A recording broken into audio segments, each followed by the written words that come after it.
I'll never forget the way his hands shook when he handed me that pizza box.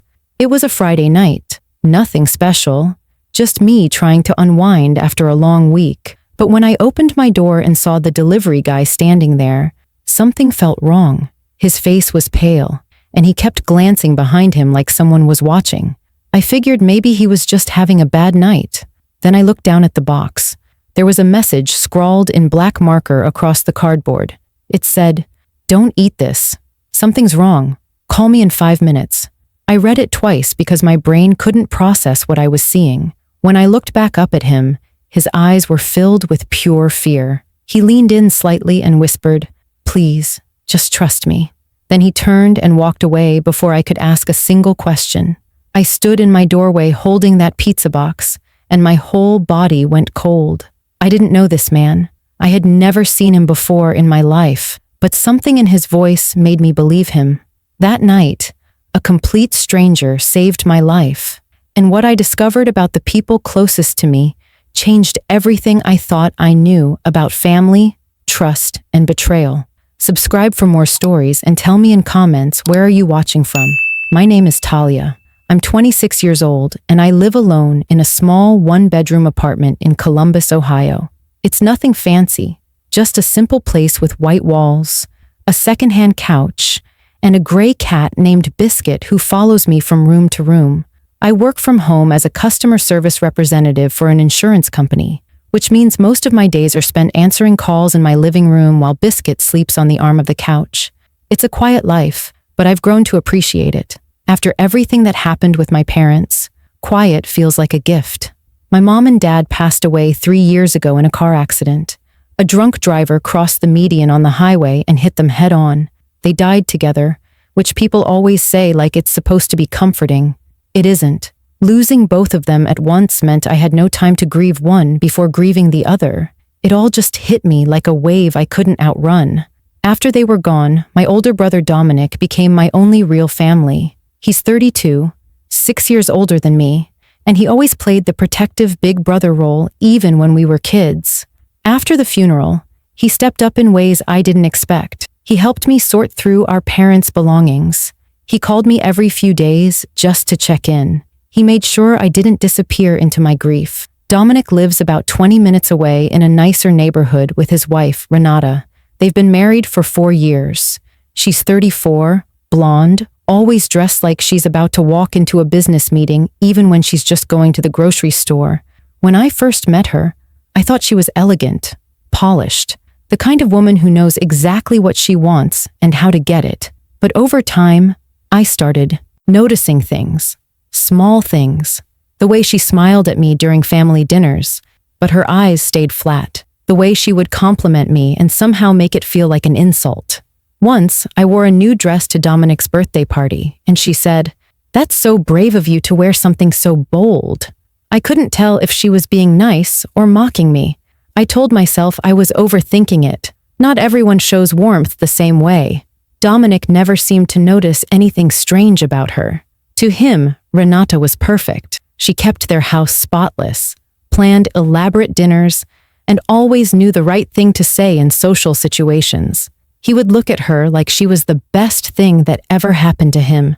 So I kept my doubts to myself. She was my brother's wife. I wanted to like her. I really did. That Friday night, I ordered pizza from a place I had never tried before. Dominic had mentioned it a few weeks earlier. He said they had the best garlic knots in the city, and that I had to try them. I remembered the name, looked it up online, and placed an order. Nothing unusual. Just a medium pepperoni pizza, and a side of those garlic knots my brother wouldn't stop talking about. When the delivery guy arrived, I almost didn't notice him at first. I was distracted, thinking about the show I was going to watch while I ate. But then I saw his face, and everything changed. His name tag said Marcus. He looked young, maybe 22 or 23, with short dark hair and nervous energy radiating off him like heat. He kept shifting his weight from foot to foot like he wanted to run. I handed him the tip and took the box. That's when I saw the message. Those words in black marker that made no sense. "Don't eat this. Something's wrong. Call me in 5 minutes." I looked up at him, confused, but he was already backing away. "Please, he said quietly. Just trust me. Then he was gone, disappearing down the hallway toward the elevator. I stepped back inside my apartment and closed the door. My heart was pounding so hard I could hear it in my ears. I set the pizza box on my kitchen counter and just stared at it. Biscuit jumped up on the counter and sniffed the box, but I pushed him away gently. I didn't know what was happening. I didn't know if this was some kind of joke or a mistake or something worse. But I knew one thing for certain. I wasn't going to eat that pizza. Not until I found out what that message meant. I watched the clock on my microwave like my life depended on it. 5 minutes felt like an hour. My cat Biscuit kept circling my legs, probably wondering why I wasn't opening the pizza box and giving him a tiny piece of pepperoni like I always did. But I couldn't move. I just stood there in my kitchen, staring at that message on the cardboard, trying to convince myself there was some innocent explanation.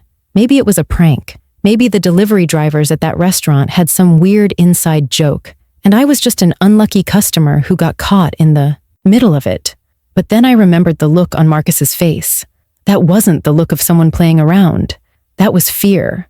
Real, genuine fear. When exactly 5 minutes had passed, I grabbed my phone and called the number on my receipt. It rang once, and Marcus answered immediately. His voice was low and rushed, like he was hiding somewhere and didn't want anyone to hear him. "You didn't eat it, right?" "No, I didn't touch it. What's going on?" He let out a shaky breath. "Okay, good. Listen, I don't know how to explain this, but I saw something tonight that didn't feel right. A woman came into the kitchen while your order was being made. She asked for your box specifically. She knew your address and everything." My stomach dropped. "What do you mean she asked for my box?" "She told the manager she was your sister-in-law, said she wanted to add extra cheese as a surprise or something. The manager didn't think anything of it, so he let her. But I was watching her. I saw her lift the cheese and put something underneath. It wasn't food. It was small and clear, like a pill or a capsule. She pressed it down into the cheese so no one would see it. I couldn't breathe. My grip on the phone was so tight my knuckles turned white. What did she look like? Marcus described her without hesitation. Blonde hair, probably mid-30s, wearing an expensive-looking coat.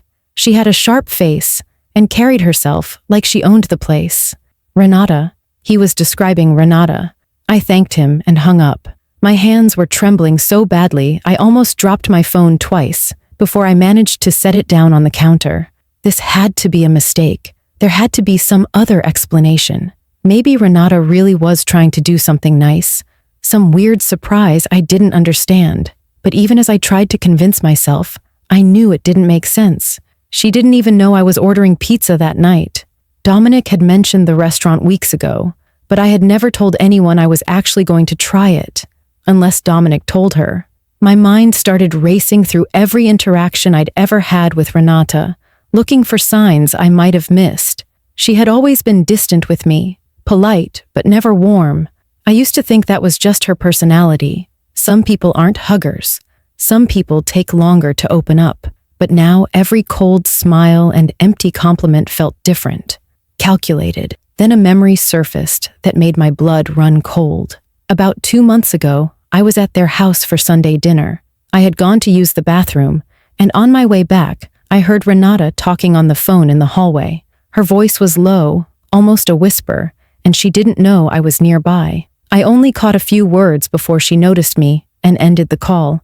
She had said, "It needs to look natural.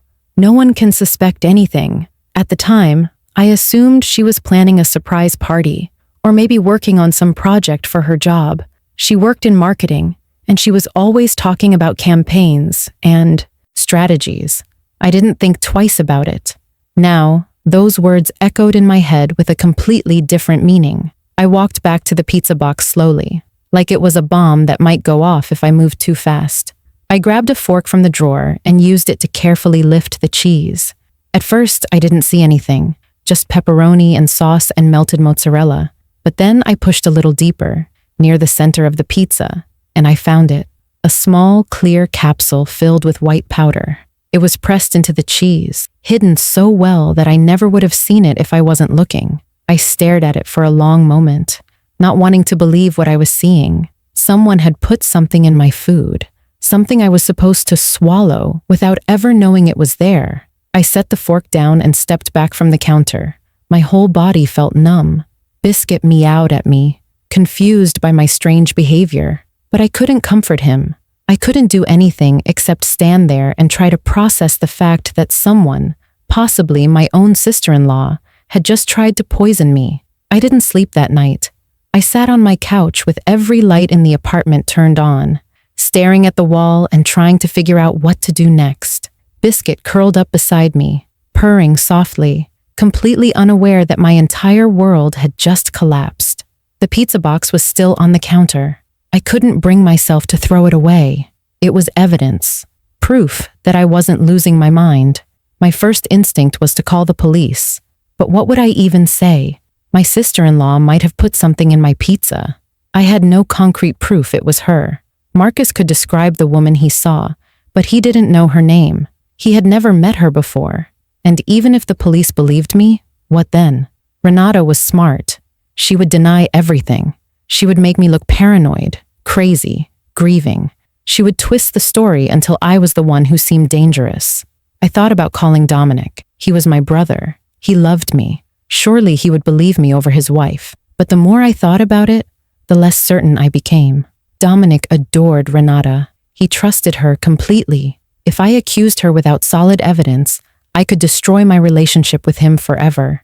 And if I was wrong, if there was somehow an innocent explanation I wasn't seeing, I would lose the only family I had left. But I wasn't wrong. Deep down, I knew it. The capsule in the pizza, the phone call I overheard, the way Renata had always looked at me like I was a problem to be solved. It all added up to something terrifying. I needed to understand why. What could I possibly have that Renata wanted badly enough to kill me for? The next morning, I started digging. I went through old files from my parents' estate, documents I had shoved into a box after the funeral and never looked at again.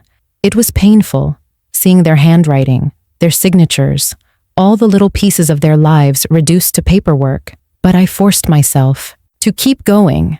That's when I found the life insurance policy. My parents had taken it out years ago, back when Dominic and I were still kids. They had listed me as the sole beneficiary. Not Dominic, just me. The policy was worth $400,000. I had known about this money, technically. The lawyer mentioned it after the funeral, but I never touched it. I couldn't. Every time I thought about that money, I thought about my parents dying, and it made me sick. So I left it sitting in an account, untouched. Like if I ignored it long enough, it would stop reminding me of what I lost. But someone else hadn't forgotten about it. Someone else had been paying very close attention. I read through the policy carefully, looking at every clause and condition. If I died without a spouse or children, the money would transfer to my next of kin, my brother Dominic. And anything Dominic had, Renata had access to. That was 400,000 reasons for her to want me gone. I sat back in my chair and let the realization wash over me. This wasn't random. This wasn't some misunderstanding. Renata had planned this. She had waited, probably for months, looking for the right opportunity. And when Dominic casually mentioned that pizza restaurant to me, she saw her chance. She knew I would eventually try it. She knew I ordered delivery almost every Friday night. All she had to do was wait, watch, and strike when the moment was right. The worst part was knowing Dominic had no idea. He probably mentioned the restaurant to me because he genuinely thought I would enjoy it. He had no clue his wife was using his innocent recommendation as part of a plan to murder his sister. I made a decision. I wasn't going to confront Renata. I wasn't going to warn her that I knew. If I did that, she would cover her tracks, destroy evidence, maybe even try again with a different method. I needed to be smarter than her. I needed to catch her in the act. Sunday dinner was in 2 days. I would go, just like I always did. I would smile and make small talk and pretend everything was normal. And I would watch Renata closely, waiting for her to make a mistake. I carefully placed the capsule in a small plastic bag and hid it in the back of my closet, behind a box of old sweaters. If something happened to me, I wanted someone to find it. I wanted proof that I wasn't crazy, that I didn't imagine any of this. Then I looked at myself in the mirror and practiced my smile. It had to be convincing. Renata couldn't suspect anything. For the next 48 hours, I had to be the best actress of my life. Sunday came faster than I expected. I spent the morning trying to calm my nerves, telling myself I could do this. I picked out a simple blue sweater and jeans, something I would normally wear to dinner at my brother's house. I didn't want anything about me to seem different. I fed Biscuit, grabbed a bottle of wine from my cabinet, and drove to Dominic and Renata's house with my heart pounding the entire way. Their home was in a quiet neighborhood with big trees and neat lawns. It was the kind of house my parents would have been proud to see Dominic living in. 2 stories, a brick exterior, a front porch with potted flowers that Renata maintained with obsessive precision. Everything about it looked perfect from the outside, but I knew now that perfection could hide terrible things. I parked in the driveway and sat in my car for a moment, gripping the steering wheel. I could still turn around. I could drive home, call the police, and let them handle it, but something inside me needed to see her face.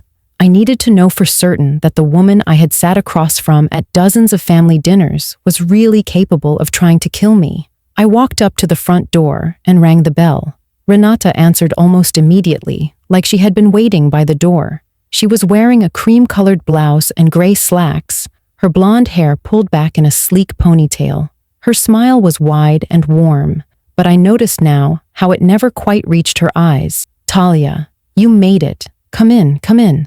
She hugged me briefly, and I forced myself not to flinch. Her perfume smelled expensive, something floral and sharp. I handed her the wine, and she examined the label with approval. "This is lovely. Thank you." I followed her inside, where Dominic was already in the living room watching a football game. He looked up when I walked in and grinned. "Hey, little sister, you hungry?" Renata made her famous roast. "Starving," I lied. Dinner was a performance. I smiled at the right moments, laughed at Dominic's jokes, and complimented Renata on the food even though I barely touched it. I made sure to push things around on my plate so it looked like I was eating. Every time Renata glanced at me, I met her eyes with calm friendliness.